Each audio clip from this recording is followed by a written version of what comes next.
ரோட்டில் ஒருத்தர் நல்லா தண்ணி சாப்பிட்டு விழுந்து கிடக்குறாப்புல.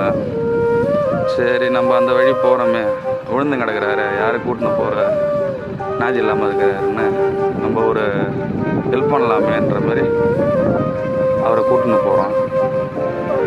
அவர் ரெகுலராக தண்ணி சாப்பிட்றதுக்கு இதே வேலையாகவே இருக்கிறவங்க போல இட்டுன்னு போய் வீட்டில் சேர்த்தா அவனுக்கு என்ன மரியாதை கிடைக்குதோ அவர் பெருசாக என்ன மரியாதை கொடுத்துட போகிறாங்க. வீட்டில் 24 மணி நேரம் தண்ணி சாப்பிட்டுட்டு சுற்றி கிடக்கிறவனுக்கு என்ன மரியாதை கிடைக்கும் உங்களுக்கு தெரியாது தானே. அவன் கூட போனால் நமக்கு என்ன மரியாதை கிடைக்கும்.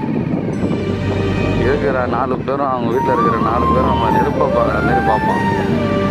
இந்த இவனை கூட்டின்னு வந்ததுக்கு பள்ளத்துலேயே எங்கன்னா தள்ளி விட்டுட்டு போயிடலாமான்னு கூட தோணும். இது போல் யாராருக்கு தோணி இருக்குது சொல்லுங்கள்.